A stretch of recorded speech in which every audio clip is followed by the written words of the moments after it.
Good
morning and welcome to the Thriving Leaders Forum. And my name is Stephanie Nash. I'm with Thrive HR Exchange, and I'm really thrilled to be here and to bring the session to you with Steve Brown from Chapman CG and Professor Alex Christo from Monash University and Thrive Global Asia Pacific. We've got a really engaging panel discussion ahead. We're going to dive pretty quickly into the questions. You do have the panelists' backgrounds that were shared earlier in the invitation, and you can all find all of the panelists' information on LinkedIn as well, and it will be shared in notes following the session today. We are hoping for your involvement and your engagement, so please do ask questions through the Q&A function, and throughout the course of our session together, we will proceed to answer those questions as well as to allow some time for Q&A towards the end. With that, I'm going to hand right over to our moderator, Glenn Van Zutphen, founder and CEO of VanMedia Group, who's going to moderate the panel discussion for us. And on behalf of Thrive HR Exchange, Chapman CG, Monash University, and Thrive Global, I want to thank all of the audience members in advance, as well as all of our panelists. So thanks, everyone, and looking forward to the session ahead. Stephanie, thanks so much. Thanks to Thrive Global, Asia Pacific, and especially thanks to all of you for joining us today, whether you're in the Asia Pacific region or around the world. We're certainly happy to have you with us for a topic that we all know is extremely pressing. It has been for a couple of years now and continues to create upheaval and lots of questions, and I think maybe some opportunities as well as we look at our global supply chains. Of course, today we're talking about geopolitics, supply chain implications for organizations, and workforce planning as well. And we all know the challenges about getting widgets to point B from point A, but we're also going to be talking too about what the implications are for people and for companies who are hiring, who are trying to figure out what their staffing looks like as well. As Stephanie mentioned, we would encourage you to go back, if you haven't already looked at the bios of each of our panelists, to take some time to do that. My preference is not to spend a lot of time rereading their bios to you right now, but to rather to get into the meat of our topic today. We have a bunch of discussion points that we have already discussed amongst the panel members, but we would really like to have your participation and to see what's top of mind for you. As Stephanie mentioned, please throw your questions or even comments into the Q&A. I would ask that if it is a question that you keep it fairly short so that we can get through them quite quickly. We want to make sure that we have plenty of time. And speaking of time, we're at about 50 or 55 minutes, so this will go quickly. We'll try to get all the best comments we possibly can in for you right now.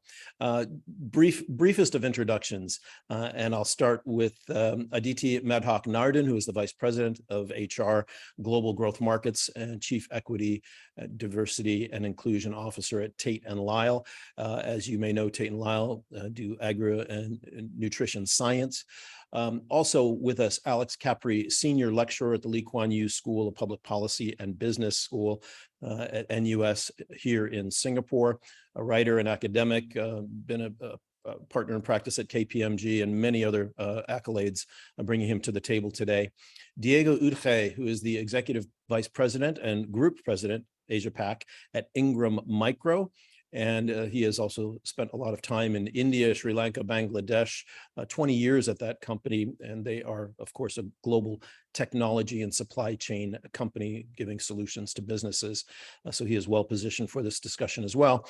And last but certainly not least, Edward Buckingham, Professor of Management at Monash School of Business. He has lived, studied, worked in Indonesia, in China, and elsewhere around the region. And he will tell us about some of those insights that he has gained living in this region and working very closely with not only the topic today, but the geopolitical considerations and the business considerations around that. So without further ado, let's jump into our first question, because I think it hopefully will set the stage for us today. And that is around new supply chain roles and skills that we need to execute supply chain operations of the future. We know that the challenges have been recently, but where do we go from here? And how should an organization in industries that are sometimes admittedly steeped in tradition and old ways of thinking start to balance the coexistence of digital and human work in our current and moving forward economy? Alex, let's go first to you. Alex Capri, give us some opening thoughts on that. It's a big question, but give us some opening thoughts on that, please. Certainly, Glenn, and hello to all the other distinguished panelists. Look, I think the global value chains are splitting into three distinct sort of bands, if you will. I think the first band is all about strategic commodities, things like semiconductors, lithium batteries, pharmaceuticals, rare earths, all things that are vital, strategic, critical commodities. Those are now subject to a whole range of sanctions, export controls, which is going to further the practice of decoupling, particularly from China and other geopolitical hotspots. It's going to further this phenomenon of friendshoring and ring fencing, if you will, of ecosystems. And I think ultimately what this does is it's driving global value chains into a more regionalized and increasingly localized kind of landscape. I think the second band, Glenn, is a much broader sort of gray area that has a lot of dual use technologies and has a lot of other types of commodities that are fairly innocuous, but could end up, because of some kind of geopolitical event, could end up in that first band. And then I think the third band is really just the totally innocuous stuff that nobody really sees as being strategic at all, whether it's footwear or shampoo or whatever it happens to be. So from an HR perspective, it's all about transparency. I think going forward, it's about having end-to-end transparency and value chains to mitigate risk, whether it's around the sanctions issue or increasingly, you can throw in carbon footprints and sustainability and ethical issues. So I think those three bands, I think, really change the game for supply chain management and global supply chain management. Great. Thanks for those opening comments, Alex. And I know you've talked quite a lot in the past about blockchain and the possible implications of that. We'll talk about that a little bit later in the discussion this morning. But let's go over to Edward. And Edward, after Alex's opening comments, how do you see this this new frontier that we're going into when we think of tradition versus the modern era in which we are all in and moving even forward into even more? So Glenn, I think the thing that we need to recognize here is that this isn't an evolution now. It's a revolution. It's happening quickly. I concur very much with what Alex has just said. The question for me really is why. And there are frameworks that we can use to think about this. And one is transaction costs. So what's really going to change the environment for capabilities development, but also structures of investment and trade are the costs associated with transportation, and most critically now, communication. And this is having ripple-on effects all the way through the economy, because as these transaction costs change, it alters the competitiveness of products and services, and it also alters the preferences that people have for different goods. And it also opens up whole new vistas of capabilities development. And that's perhaps what's most exciting here. I concur on the point around transparency, but I think one of the issues is that we don't really know where the dust is going to settle just yet. And that's why conversations like this are so important.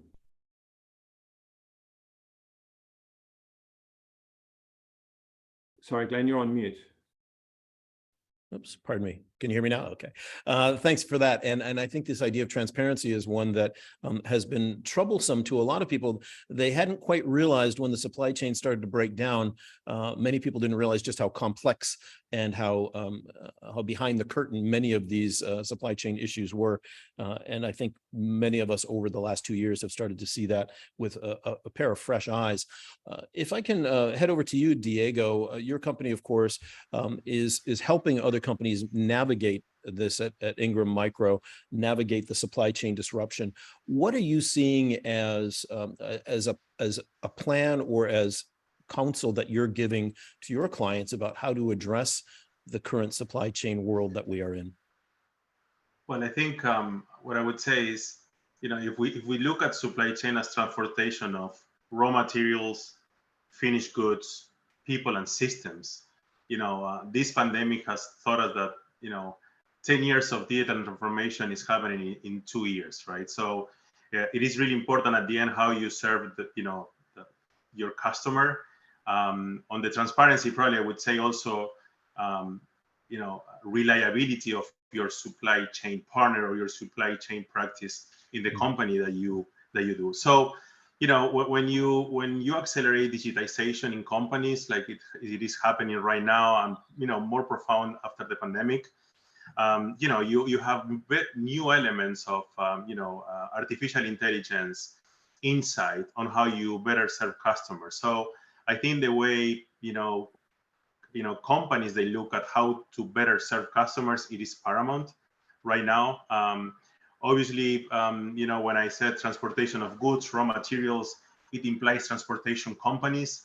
Transportation companies, they've been really quite picky in giving focus to the most profitable routes, okay, either by air or by sea. And that has really implicated that some markets were underserved. So I think it is something that we really need to start seeing some improvement. But I think if companies today, they don't have a digital strategy on how to serve customers and that's how to really have a really reliable supply chain, it could be a little bit more difficult in the future for them. Diego, can I just follow up on one point that you mentioned about technology, and you mentioned AI and some of the back end systems. What percentage of your clients or people that you're working with do you feel are really starting to be at the technological forefront versus maybe some of the older companies that are still doing things in a much more 5 or 10 years ago kind of way? Do you see that shift, the digitalization shift happening? And I know that's a big phrase and it could include a lot of different elements, but is there a recognition that needs to happen, and is it happening? What kind of percentages are you seeing with people? I would say it is happening. I would say pre-pandemic, you have 2 clusters of countries. Those countries where compensation costs or cost of doing business is low, okay, where we have some examples in the region, and other countries where doing business, the cost of doing business is quite high, like Australia, New Zealand. So, and that then came robotization of supply chain, right? You have a lot of automated warehouse facilities where a lot of companies have invested a lot of millions of dollars in automated. And now comes the other era, which is digitization and the application of high-end, software and intelligence tool to really predict, customer behavior, predicts ETA, predict, anticipate demand for you again to better serve your customers. If you ask me of a percentage on top of my mind, I would say of our customers, probably they're still in the transition between, cost and human capital putty at doing logistics. I would say 20, 30%, they are really quite advanced, okay? And when I mean advanced is when they have proper policies in place, reliable partners in supply chain, and some sort of robotization or high-end processes. But digitization, they are all going through it right now, and I think it will be the buzzword in the next couple of years for sure. Yeah, Aditi, let's turn to you now, and in a related question, I think to that one, in the nutrascience and agri-tech kind of high-tech field that you're in, what do those supply chains look like for you? Are you having to switch and change up a lot of that supply chain, or is that stuff that was sort of baked into your processes already across a digital landscape? We, like everybody else, I think, are quite impacted by the supply chain disruption that everyone's experiencing at the moment. I think it's worth stepping back to see that the invasion of Ukraine has played a huge role. So, we're talking about geopolitics. There was no AI that predicted that. There was no models that said that was going to happen. So everything that was baked in got thrown when that happened, especially in the space that we're in, which is food and beverage solutions, that had impact on the cost of wheat, for example. Now, we had we'd hedged the cost of wheat in the US, so we had baked in prices, but there's going to be, consequent implications for that, which is impossible to predict at the moment. So what that actually means is where we get our supply from is now a question, right? So we had certainty about where we get our supply from. We had relationships. I mean, our company's over 163 years old. So, there's a real level of sophistication and long-term relationships that have been developed.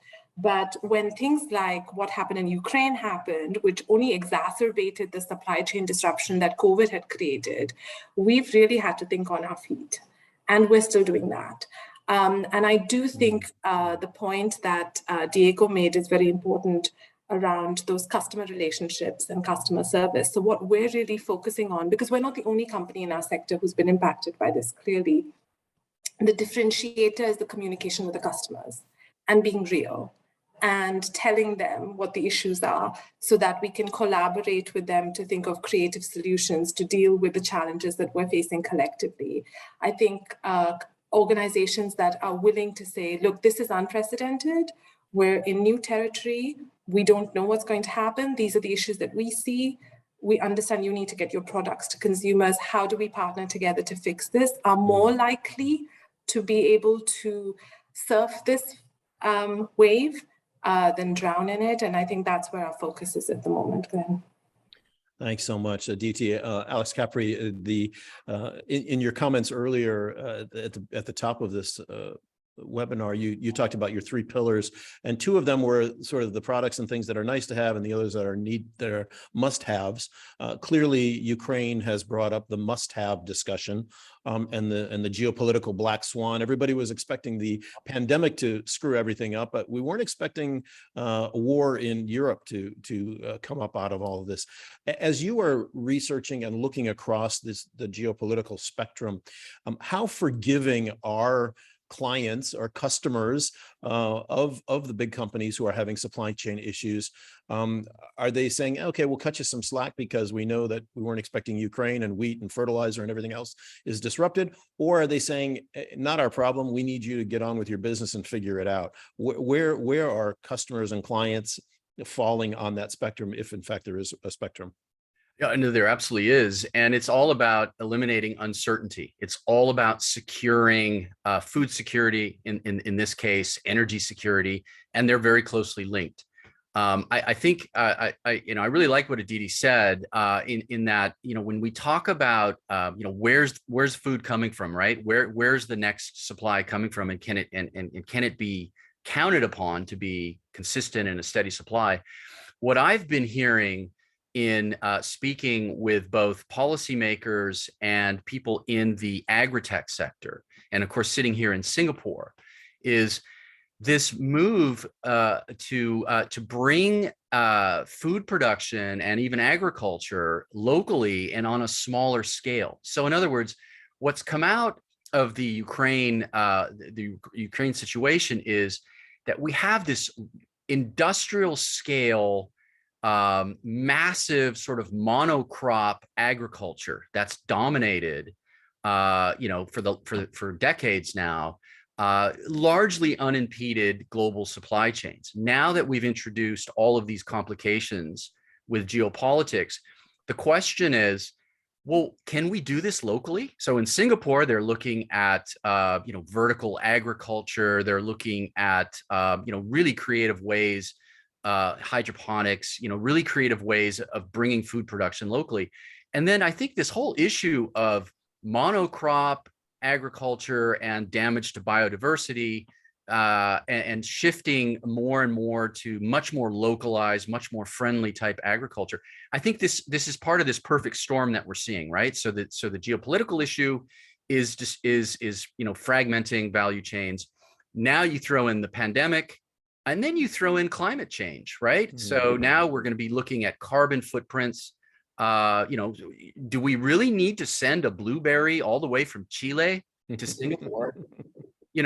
That's wasteful, right? I wish we could grow them here, believe me. Well, we're working on it, believe me, and about 20 different varieties of blueberry as well. So I think the localization theme is really important, and Ukraine has really brought that to the fore. Yeah, Edward, as we let's move that over to you as well. The globalization was one of the topics, one of the words of the moment, and as Alex is just mentioning, this is pushing the supply chain issues in a positive way, are pushing localities to figure out solutions on their own, which is driving technology and innovation and things like that. When you look at these big events, for example, Ukraine, do you see it as a net negative or a net positive in terms of what it's going to do to our supply chains? And keeping in mind, if this carries on too much longer, this discussion may be quite different a year from now, when we've missed a planting and harvesting season in Ukraine for wheat and et cetera. And that's going to put even more pressure on some of those supply chains. Glenn, I think it's important to look at it in terms of triggers around what it's doing to transaction costs. So yeah, we can bring blueberries from Chile. It's dirt cheap to bring blueberries from Chile. You can get them out of season, you can get them in Singapore, etc. All of this has been shaken up by a series of what we call bullwhip effects. So we've had surging periods of demand, we've had collapses in supply, and all of these have shaken through very, very long, complicated supply chains. And we talk about just in time, but the other important thing to think about with food is perishability, because food doesn't last forever. And so you've got all of these issues combining, and that's all of these shocks going through the supply chain creates this uncertainty. And so when Alex talks about growing blueberries in Singapore, longer term, it's an interesting experiment, but longer term, I don't see that being carried out. It doesn't have the comparative advantage, even with all the technology and everything. Just because of scale, you mean the scale of what can be done? Chile is always going to be a better place to do that. But what we're seeing at the moment is our transaction costs that are such that people will consider just about anything. As I said, the dust has not settled. We are in transition. We are moving to a new model. The environmental catastrophe that you spoke about earlier, we could miss a crop, and there is going to be crop failure, and there is going to be starvation, unfortunately. But eventually we'll figure out what's going to work for this new period. And I suspect it will be 5 or 6 or even 7 years before we've actually settled on a model that's going to work. Wow, that's a long time. I mean, that's like lifetimes for people, right? Well, it is, and I think you have to realize that the cycle times in agriculture are long. We're not talking about fast-moving consumer goods. That shampoo failed, let's replace it. We're talking about, as was pointed out earlier, we're talking about cropping cycles, and there are all sorts of scaling effects in this. So obviously we have to watch very closely the cost of fossil fuels, and the disruption there has been massive. I mean, we're not going to mend bridges with Russia, who produces around 10 million barrels of oil a day. We're not going to mend bridges with them next year. It's going to be several years before it's sorted out. So we've got a lot to digest, and it's come after many, many, many years of stability. So again, I would invite anyone to look at Nicholas Taleb's work on anti-fragility. This fragmentation is an important part of the process. Yeah, Aditi, over to you. There have been. We look at this huge topic, and as we all know, it is massive. And again, we encourage those of you who are watching from Asia and from around the world to please put your questions in the Q&A. We'd love to hear what you are thinking, or even your comments as well. But Aditi, when we look at least regionally here, there's been much talk about how to reorient supply chains and using other destinations, Vietnam, for example, Indonesia, Thailand, versus being reliant on a sole supplier like China, for example. From your perspective at Tate and Lyle, do you see that shift happening? Do you see that it's possible? There's a great deal of controversy around the notion that China, for example, can be replaced in supply chains at scale.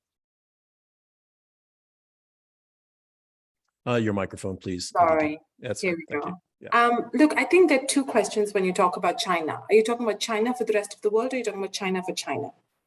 That's okay. Let's talk about them both. Yeah. So I think China for China, there is a big runway there, right?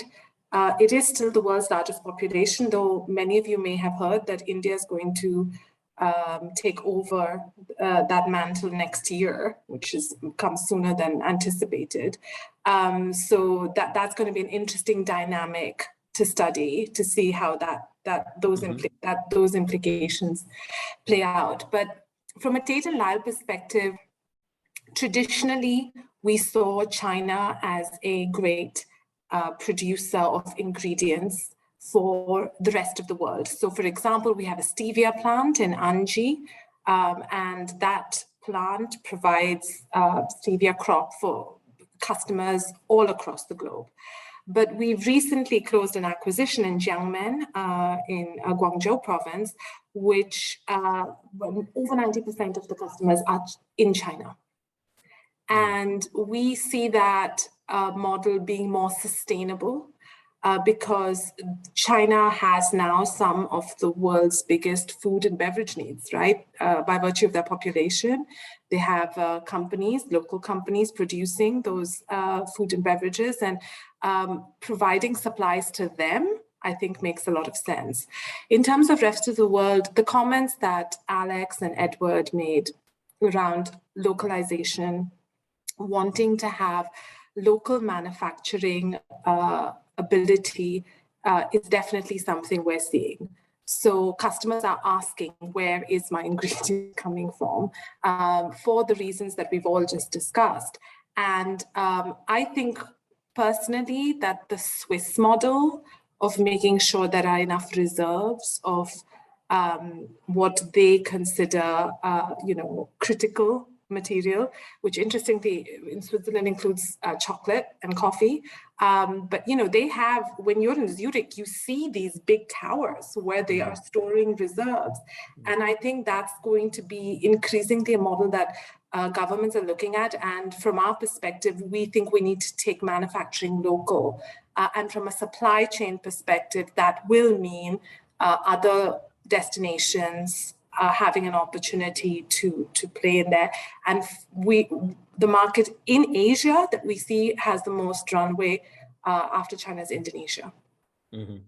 Aditi, while we're still with you, what are the HR implications on this? Let's just look at China for what you're seeing.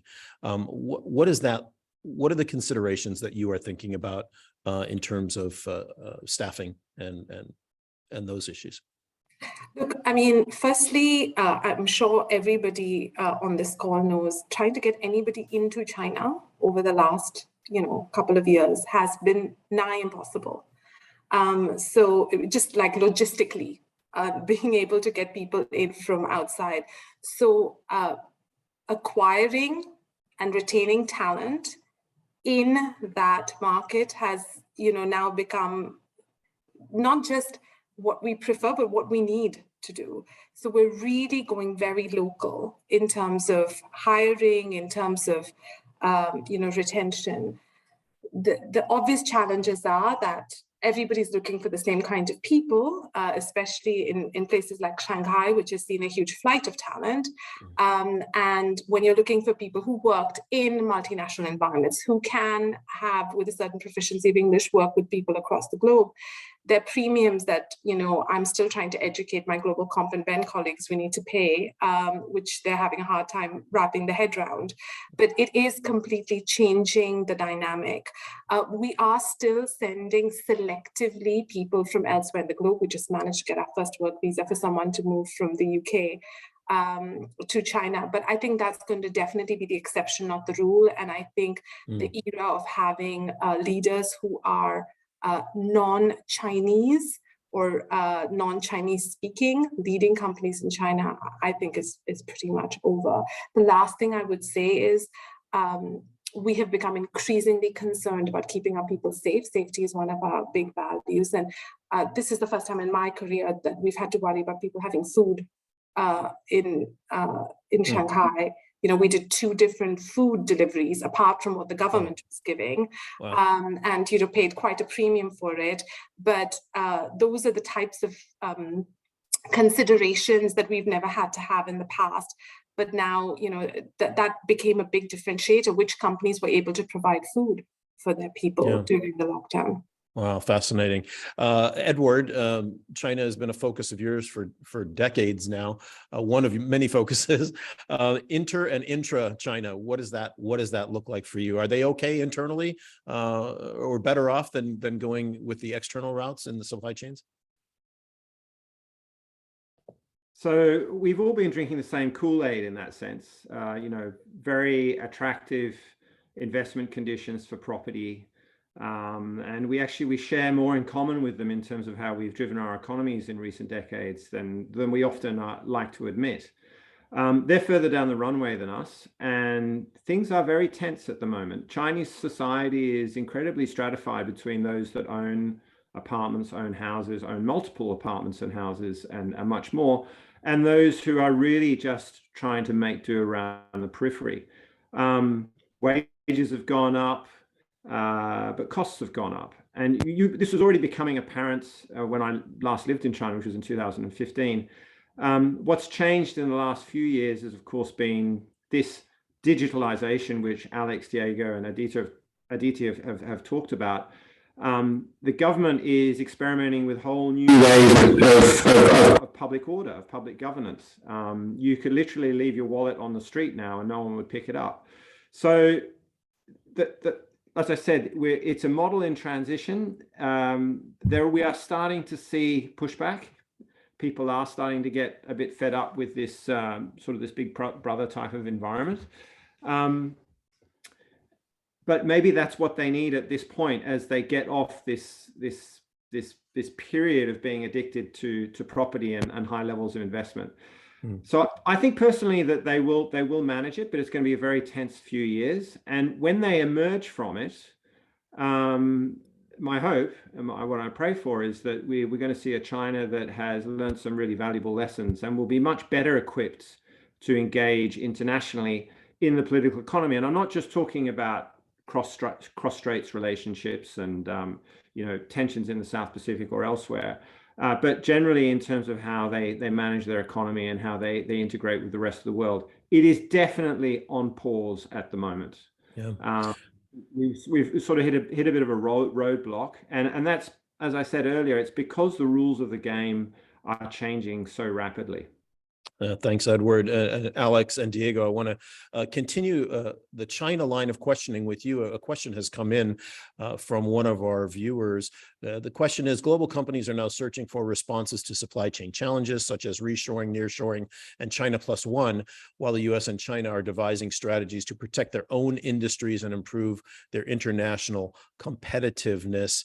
How do you see this playing out over time? Diego, what does that look like from your perspective? Well, I think it is obviously the public knowledge that, China and the US, and the tension that, those two countries have today, right? I think at the end, it will play out on, intellectual property and which country will be wiser to invent new things and to mark its territory throughout the world.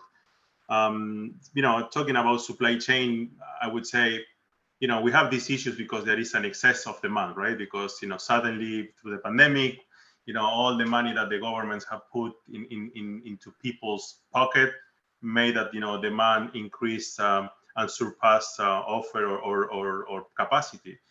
But, you see also, stock markets, stabilizing, consumption going down. So I think in the future we'll see a more. I'm a little bit more bullish and more optimistic. That some of you said 5-7 years until this gets a little bit more stable. I think it's going to be quicker than that because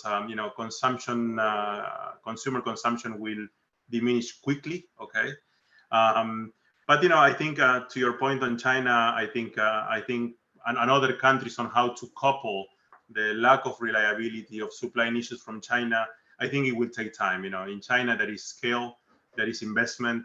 I agree with Edward, they're having a little bit of a tough time. People living there and also companies that have presence there because, the response of China to the pandemic, it can be a little bit questioning, okay? Mm-hmm. Where we're seeing recently extremely strict measures on things that appear to be small, but I think for other countries to really move out of China, it will be extremely difficult, and I think they will settle themselves, and at the end we'll see what happens. Thanks, Diego. Alex, over to you. The individual strategies, China and US, should these be government-driven strategies to protect their industries, or is it going to have to come from individual industries to figure out what their next supply chain moves are? Or does this just go back to, like you said earlier, the nice to have products or the need to have products? Yeah, I think it depends on whether it's a strategic, critical commodity that is subject to, worries about single points of failure in supply chains. If that's the case, then at the very least, governments will push to have at least diversity, which will mean redundancy, which is less efficient. Now, I have to say this, as somebody who spent 20 years in China building those value chains that we're all talking about now, the name of the game, of course, was transaction costs. Offshoring was all about efficiencies, comparative advantage. I totally agree with Edward on that. But there is a paradigm shift now. And the paradigm shift is that geopolitics in a very specific band of supply chains has primacy over economic efficiency, right? We see that with the reshoring of semiconductors to the United States. It's going to be much more expensive to produce semiconductors in the United States. Doesn't matter. We see the same thing with the reshoring of rare earths, right? Out of China. So you're saying countries are willing to bear that cost in the name of having a reliable supply chain in the future? They have to. So if we're talking about food security, if we're talking about any of these other strategic areas, the first and the most important consideration is reliable access. These things are basically public goods, right, that governments have to provide. So if it costs more, it costs more. I think anything else still, the old rules still apply. It's about economies of scale. It's about transactional costs. It's about profit margins, of course. What we will see, I think, regarding China is a much greater concentration of in China for China strategies for companies. So if I can push back just a little bit on that, I mean, from a high level academic point of view, it makes total sense. But when you're Joe Biden or when you're Emmanuel Macron and you're facing inflation at home, you know, all politics is local. Who wants to say, hey, you know what, we're going to go ahead and bring things back on shore. It's going to cost you a bit more, but don't worry about it. It's good for us in the long term. I mean, that is a hard political pill for people to swallow, right? well, it How do is. they make that case? It is, and of course we see that with oil and gas, right? So you have Absolutely. you have Biden, you know, who had a very, very strong decarbonization agenda, you know, who is now, you know, pushing as hard as possible to drill everywhere for oil and gas. But I think that's more of a short term that's a short term issue, right? It's a political issue. There's no question about it. We got elections coming up. But look, if it's a national security issue, if it's a macroeconomic security issue, then I think there is going to be a sacrifice of economic efficiencies, and we're seeing that. We're clearly seeing that. Yeah, thanks for that. Another question has come in, and I'd like to carry on with that. Large global supply chain companies want global supply to continue. Thoughts on what happens to them with the trend of globalization? Edward, let's start with you on that. You know, the idea of finding alternate supply chains might be good for some, but others have to stick with what they've already got for a variety of reasons, right? I think this is an absolutely critical point. We are tooled for a different era with different transaction costs, different technology, different economic structure. The last time we went through a transition where we had to abandon invested capital in assets that had become redundant was the 1970s.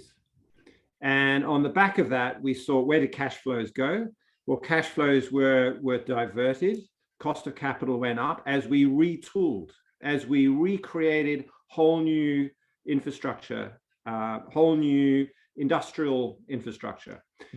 What Alex was just talking about earlier with Biden saying, you know, time to drill oil, he has to, because we were facing a supply crunch, and we've already got that infrastructure there. We've already got those capabilities in terms of people, but also in terms of physical infrastructure.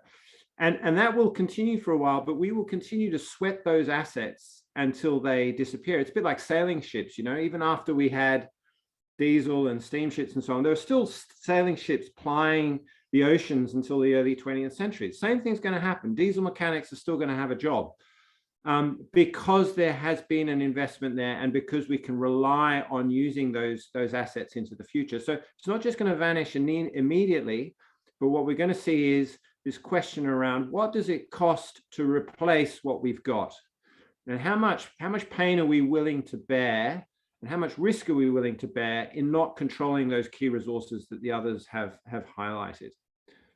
Yeah, Alex, do you see that the same way? You know, many companies are married in a variety of reasons to their supply chain that they have now, and they cannot, or maybe will not, make wholesale changes. Yeah, no, I absolutely agree with Edward. And you know, it's interesting when you see a company like Alphabet, which arguably is one of the most innovative companies ever, that has spent more on research and development, right? It's pushing $100 billion, and they've come up with incredible innovations. It's quite interesting to me to hear them saying, you know, the federal government has to chip in and has to start paying and has to start investing in these transition type you know, infrastructure and some of these, you know, and governments have to step up. So I think the future, as we make this transition, again, as Edward suggests, is this public-private partnership idea where, you know, you don't want to squelch market forces, right? You want to harness those the best as you can. But there are risks that private industry will not take. It's just too expensive, right? There's necessity to make those changes. And so we really are in a paradigm shift, right? We're in a paradigm shift.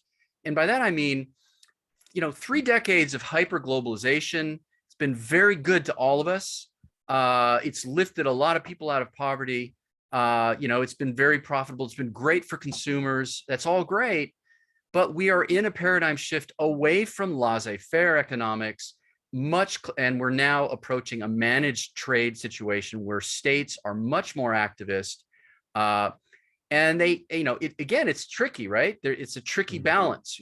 How much does the state, how much of a role does the state play in terms of funding and subsidizing, and without really snuffing out, the market dynamic, and what role was the private sector play? So I think that's really the equation going forward, whether it's in the United States, the European Union, Australia, it doesn't matter. The public-private partnership is here to stay, right? And we're going to see much more of that. Diego, does that work for you, the PPP, and your clients, the people you're talking to?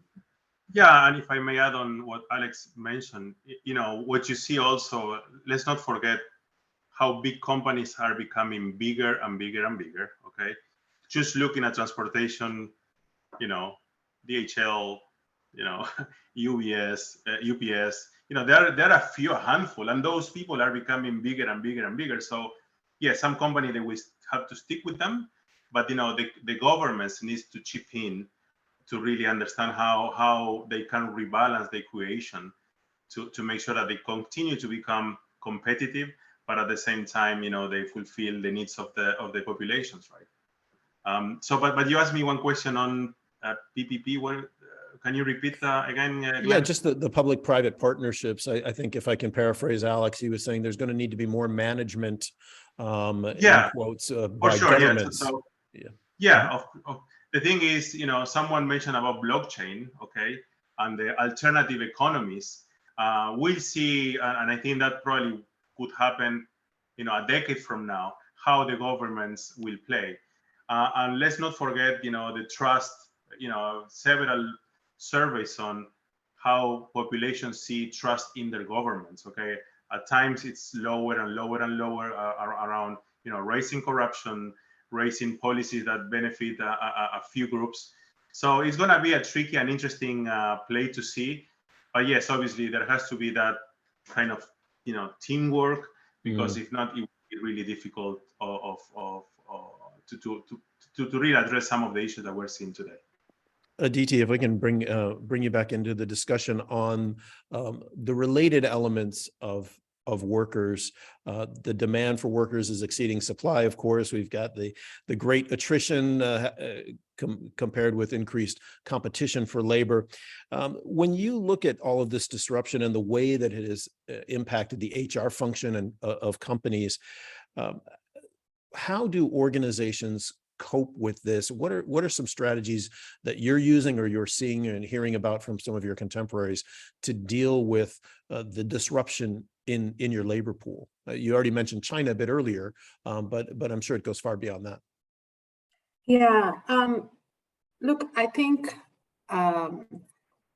the tools that we used to rely on, which is, the traditional tools of like the Mercer survey that came out once a year that told you what the salary ranges were for different roles based on how you level a role, are becoming increasingly unreliable measures of what's happening, because things are changing so quickly. So the markets, the growth markets that I'm responsible for are Asia Pacific, Latin America, Turkey, Middle East, Africa. The dynamics are so quickly changing. We're seeing hyperinflation in Argentina, in Turkey. I mean, if we wait for an annual survey to come out to see what we need to do from a compensation perspective, I mean, essentially, there's no point. We just have to be very responsive. And so I think the approach we're taking is really, the phrase I keep using with my team is we have to be creatively responding to what is. Things are presenting themselves and we need to respond in real time. And that means that, the safety of the compensation surveys and the data that we relied on has to be released. And that's challenging because we need to have conversations with business leaders who are under increasing pressure to manage SG&A because of all the sort of inflationary headwinds that we're hearing about. I mean, my personal point of view is we're sort of talking ourselves into a recession, sort of manifesting it by talking about it so much. But essentially, so business leaders are saying, I need to manage the bottom line. That's the only thing I can manage. But then they're seeing spikes in attrition. then we're saying we can't give you data to say you need to pay this person more, but you need to pay this person more. I mean, that's essentially the kind of conversations that we're having all of the time. And I think that's going to be the case, you know, for the foreseeable future till things start to settle, because it's just not so predictable. The dynamics are completely different. The last thing I would say is compensation is not the only lever. It is an important lever, especially as people are facing inflation in terms of, you know, cost of living. So they're seeing the impact. But, you know, how we're retaining people is really thinking about what else can we do in terms of career development, in terms of flexibility, in terms of opportunity, because that's really the only thing that we can creatively work on, because switching jobs for 10, 20% is becoming the norm now, right? Yeah. All the work from home and all of those types of discussions that we're not necessarily going to get into today, because that's a whole nother webinar where we're at currently with that. But Diego, if I can shift this over to you, the Aditi's statement, creatively responding to what is. Are you seeing from an HR perspective that those that you are talking to are in that mode? Do they understand that it's important to do that, or are they still waiting for the annual survey to come out and you know, and looking at employment that way for no, actually no, it's given the attrition and access to talent, you know, you need to be in constant monitoring your workforce, right? So, you know, at Ingram Micro we have several surveys and pulse surveys. So we don't wait. We always look at the attrition. We always look at, you know, how our associates are level in their job grade. We always look at, you know, the top performers to make sure that they are, you know, they are okay and in the company, that they are well regarded, and we offer opportunities to them. Yeah, I think obviously care to the associates in times of scarcity, obviously it forced everyone to really put more focus on human capital. And in the case of Ingram Micro, our people is our most important asset, okay, because we don't build things, okay. So yes, for sure, I would say, and also I would say the pandemic, you know, we put people first, people health first, and that you know, that continued. But I wouldn't say, Glenn, in our own experience, that this is something that we're doing just now. I think it's part of our discipline as a company, and always a value of us, you know, to treat people, you know, the way they deserve, and, you know, to provide opportunities to everyone and being an inclusive company. Yeah, thanks for that, Diego. And we are sadly getting closer and closer to the end of this fascinating discussion, but we have time for a couple of more questions, and I'll dig into one of those right now to Alex. Alex, your point about 3 decades of hyperglobalization has brought an expectation of employees moving across borders easily. Aditi talked about that earlier, how it's impossible to get people into China, for example, and how different that is from 3 years ago. What are the outcomes that you are discussing that we're looking at these sorts of cross-border changes in those circumstances? You know, you analyze the tight labor markets, and do you envision a change in these outsourcing trends? Is it going to be as simple as onshoring and reshoring, or what do you think from an HR perspective, again, that looks like for talent going cross borders? Well, I mean, unfortunately, for a lot of companies, it's going to cost a lot more money, right? You used to have one person that you could have, you know, you could parachute that person into multiple countries. You could have somebody sitting in India, you know, dealing with multiple countries. That's efficiency, right? That's, you know, that's reducing costs. Now you have to deal with redundancies where, you know, you may not be able to move certain foreign nationals from one place to the next, again, because of export controls and so on. You know, so that's going to have to happen. I think the other thing is this balance between you know, human intelligence and artificial intelligence. How much gets done through machine learning and artificial intelligence versus how much do you rely on human beings to make those kinds of decisions? Obviously, you pay an AI system a lot less, you know, than you would pay maybe an expert. So Now, I'm not one to think that AI is going to solve all of our problems. I'm actually, I actually think that good human capital and the development of human capital continues to be very, very important. So I think in that regard, going back to this public-private partnership thing, I think, certainly, large companies, even mid-sized companies, are going to have to factor in, education, working with local communities, states, countries to set up not so much university talent development, but I think increasingly apprenticeship type programs. Apprenticeship programs in various swim lanes that allows them to upskill and onboard people. I think it's interesting that a company like Accenture, a big consulting firm, if you look at their recruiting strategies, they're recruiting more and more people into apprenticeship type positions, and they're not really focusing on college degrees, which I think is very interesting, right? Because of hyper specialization, and as the economy gets more and more complex.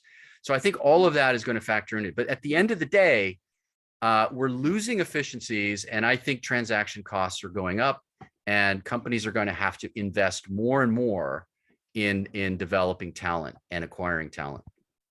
Thanks, Alex. Edward, to you on this topic as well. Are companies in a hard spot? They're just going to have to invest, or what's that going to look like, trying to get talent moved across the globe into the place it needs to be? So this lots been written about this supply and demand shock in terms of shortages of labor and so on. In fact, we've got plenty of people. That's not the issue. It really comes back to Aditi's point around human capital development, because that's really the only real limitation on any company's growth strategy. And very tightly linked to that is this notion of prospectivity. Do I want to become a diesel mechanic? Would you encourage your kids to go down that route at this point in the cycle? So there's two parts to this. There's how do we manage the supply side of training and development? And I think there's a lot to be said about apprenticeships. I remember when I joined the Boston Consulting Group, they said, don't worry about what you learned before. You're going to learn everything you need to learn here. Mm-hmm. Really, really top-class organizations have that kind of internal social infrastructure. They know how to bring people in, smart people in from outside who are motivated, who see the prospectivity of all working in that organization, and they give them a vision. And this goes back, I think, also to Alex's point earlier on public-private partnerships. If we look at the last massive transition we had just before the war, we had a leader in the United States called FDR, Roosevelt. And we were in a pickle in the 1930s. Let's face it, we were going through technological change and all the rest of it. He came up with a vision and he executed it, and he mobilized the population in order to get embedded with this new infrastructure, this new technology. This needs to happen at a national level, and it needs to happen at large company levels. It needs to happen at medium company levels. And it also needs to happen in very small company levels. We're very well positioned now versus the past because of this fantastic technology. We can teach people just about anywhere, and we just need to change the way that we do it. And that will be the key, I guess, changing mindsets and old ways of doing things into the new. We do have to leave it there. We've come to the end of our time. I want to give a special thanks to Aditi, Diego, Alex, and Edward for your time, your thoughts. It's just been a fantastic discussion. We could easily go on for at least for another hour, if not more. I would like to hand it over now to Professor Alex Christo, the Managing Director of Thrive Global APAC, for some closing comments. Over to you, Alex. Thanks, Glenn. Creatively responding to what is Aditi. I am so stealing that one. I absolutely love it. But that brings us to the session to a close. And in addition to the panel, Alex, Aditi, Edward, and Diego, my thanks also to you, Glenn, for moderating the session. A reminder that our next session of Thriving Leaders will take place on Thursday, the 18th of August at 9 a.m. Singapore, where we look at consumer trends and new market opportunities, the implications for organizations, and what HR leaders need to know. So join our panel of C-suite and HR leaders and academics to explore this further, and you can use the QR code on screen now to register for that event. Finally, if you need any further information on any aspect of today's session or panelists on Thrive Global APAC and our employee performance programs, or on executive education programs from Monash Business School, please use my email address on screen to get in touch. Thanks to Thrive HR Exchange and Chapman CG for their support. And thank you for joining us. We look forward to seeing you next time.